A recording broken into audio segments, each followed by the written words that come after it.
براہ راست آپ کو لیے چلتے ہیں. D G I S P R اس وقت نیوز کانفرنس کر رہے ہیں. آج کی اس بریفنگ کا مقصد کرونا کی تیسری لہر کے دوران پاکستان آرمی کی سول اداروں کی معاونت کے لیے ڈپلائمنٹ کے حوالے سے آپ کو آگاہی دینا ہے. پاکستان میں اس وقت کرونا کی تیسری لہر جاری ہے اور یہ لہر پہلی دونوں ویو سے کہیں زیادہ خطرناک اور جان لیوا ثابت ہو رہی ہے. پوری دنیا اور بالخصوص ہمارا خطہ اس وبا سے شدید متاثر ہو رہا ہے. وبا کی شدت اور تیز رفتار پھیلاؤ کی وجہ سے اموات میں بھی تیزی سے اضافہ ہو رہا ہے. کرٹیکل کیئر پیشنٹس کی تعداد میں بے پناہ اضافے سے ہیلتھ کیئر انفراسٹرکچر شدید دباؤ کا شکار ہے. ملک میں اس وقت آکسیجن کی کل پیداوار کا 75% سے زائد صحت کے شعبے کے لیے مختص ہے. کرونا کی موجودہ صورتحال اگر برقرار رہی تو انڈسٹری کے لیے مختص آکسیجن بھی صحت کے شعبے کے لیے وقف کرنا پڑ سکتی ہے. پاکستان میں اس وقت کووڈ-19 سے متاثرہ تقریباً 90,000 ایکٹیو کیسز موجود ہیں. پازیٹیوٹی ریشو خطرناک حد تک بڑھ چکا ہے. ملک بھر میں 51 شہروں میں پازیٹیوٹی ریشو 5% سے زیادہ ہے، جبکہ اسلام آباد، خیبر پختونخوا میں پشاور، مردان، نوشہرہ، چارسدہ، سوابی، پنجاب میں راولپنڈی، لاہور، فیصل آباد، ملتان، بہاولپور، گوجرانوالا، سندھ میں کراچی اور حیدرآباد، بلوچستان میں کوئٹہ اور آزاد کشمیر میں مظفر آباد یہ بالخصوص وہ شہر ہیں جن میں پازیٹیوٹی ریشو انتہائی زیادہ ہے. ان 16 شہروں میں اس ہی مناسبت سے پاکستان آرمی کی انہینسڈ ڈپلائمنٹ کر دی گئی. 23 اپریل کو اب تک کرونا وبا کی وجہ سے سب سے زیادہ اموات ہوئیں، جس میں 157 افراد اس دن کرونا کی وجہ سے اپنی زندگی سے محروم ہو گئے. اس وقت ملک بھر میں 570 افراد وینٹیلیٹرز پر ہیں اور 4,300 کرونا سے متاثرہ افراد کرٹیکل کنڈیشن میں. کچھ شہروں میں ہسپتالوں میں 90% سے زائد وینٹیلیٹرز آکوپائڈ ہیں. اپریل کے مہینے میں کرونا سے اموات کا اوسط تناسب سب سے زیادہ رہا ہے. 26 فروری 2020 سے آج تک 17,187 افراد پاکستان میں اس وبا کی وجہ سے اپنے پیاروں سے بچھڑ چکے ہیں. اس وقت دنیا میں کرونا کی وجہ سے شرح اموات 2.12% ہے، جبکہ اس وبا کے دوران پاکستان میں پہلی مرتبہ دنیا کے مقابلے میں شرح اموات بڑھ کر 2.16% تک پہنچ چکی ہے. 23 اپریل کو وزیر اعظم پاکستان کی سربراہی میں نیشنل کوآرڈینیشن کمیٹی کا اہم اجلاس ہوا، جس میں چیف آف آرمی اسٹاف بھی موجود تھے. تمام سٹیک ہولڈرز کی مشاورت اور باہمی رضامندی سے NCC نے کرونا وبا کی تیسری لہر پر قابو پانے کے لیے نان فارماسیوٹیکل انٹرونشنز کے حوالے سے چند اہم اور بروقت فیصلے کیے، جن سے آپ بخوبی آگاہ ہیں. وبا کی اس بگڑتی ہوئی صورتحال کو مد نظر رکھتے ہوئے عوام کی حفاظت، صحت عامہ کے تحفظ کے لیے وفاقی حکومت کے احکامات کے مطابق ملک بھر میں پاکستان آرمی کو آرٹیکل 245 کے تحت سول اداروں کی معاونت کے لیے طلب کیا گیا ہے. عوام کا اعتماد افواج پاکستان کا اثاثہ ہے.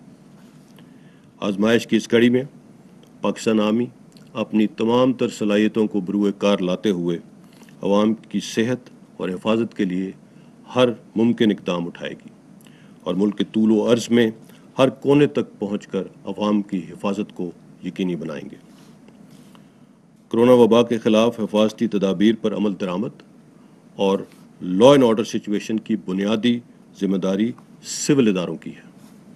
پاکستان آرمی ایمرجنسی رسپونڈرز کے طور پر وبا کے پھیلاؤ کو کنٹرول کرنے کے لیے دیگر قانون نافذ کرنے والے اداروں کی بھرپور معاونت کرے گی۔ آج صبح 6 بجے سے ملک کے طول و عرض میں ہر ضلع کی سطح پر آرمی ٹروپس سول اداروں کی مدد کے لیے پہنچ چکے ہیں۔ آرٹیکل 245 کے تحت ملک بھر میں ہر ایڈمنسٹریٹو ڈویژن کی سطح پر ایک ٹیم تعینات کر دی گئی ہے۔ تمام ڈویژنز کی سطح پر اس ٹیم کی سربراہی بریگیڈیئر رینک کے آفیسرز کریں گے۔ ہر ضلع کی سطح پر لیفٹنٹ کرنل کی سربراہی میں آرمی ٹروپس سول انتظامیہ کی مدد کے لیے پہنچ چکے ہیں۔ پاکستان آرمی ٹروپس کی تعیناتی کا بنیادی مقصد سول حکومت اور لا انفورسمنٹ ایجنسیز کی معاونت ہے۔ پاکستان آرمی نے اس ڈپلائمنٹ کے دوران بھی پچھلی مرتبہ کی طرح کسی قسم کا انٹرنل سیکیورٹی الاؤنس کلیم نہ کرنے کا فیصلہ کیا ہے۔ تمام صوبائی ایپیکس کمیٹیوں کی میٹنگز ہفتے میں ایک دن ہوں گی، جن میں مجموعی صورتحال کا خاص کر ہائی پازیٹیوٹی ریشو ایریاز کا بالخصوص جائزہ لیا جائے گا اور اس حوالے سے حکمت عملی ترتیب دی جائے گی۔ تدابیر پر عمل درآمد ہی اس وبا کے خلاف ایک مؤثر رسپانس ہے۔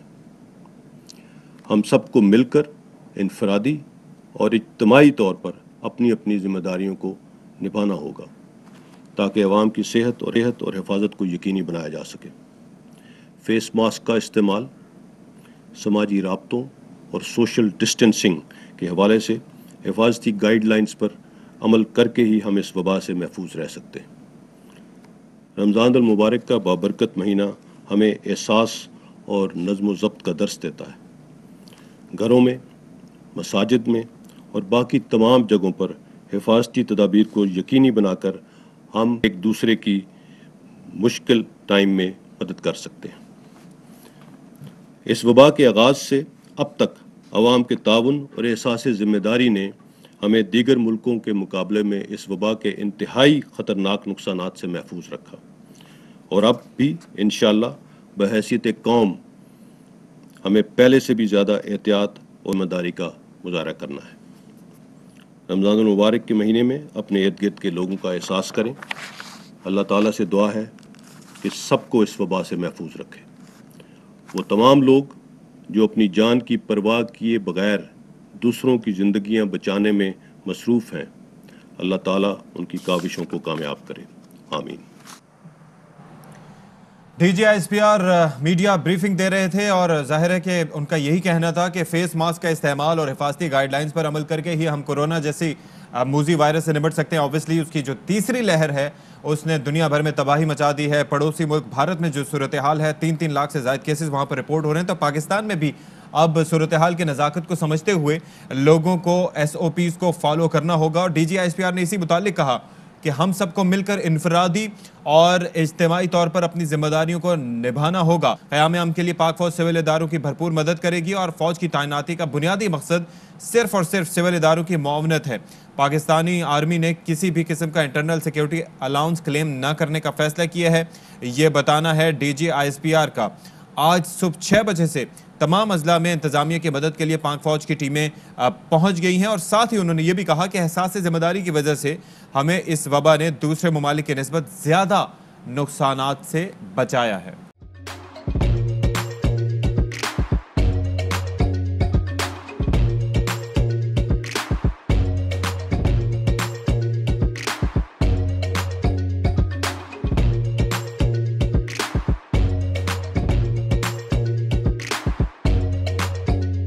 Instead of saving up for a new toy or a trip to Disney World, a 7-year-old بدلاً من توفير لعبة جديدة 来自阿拉巴马州的一名7岁女孩没有花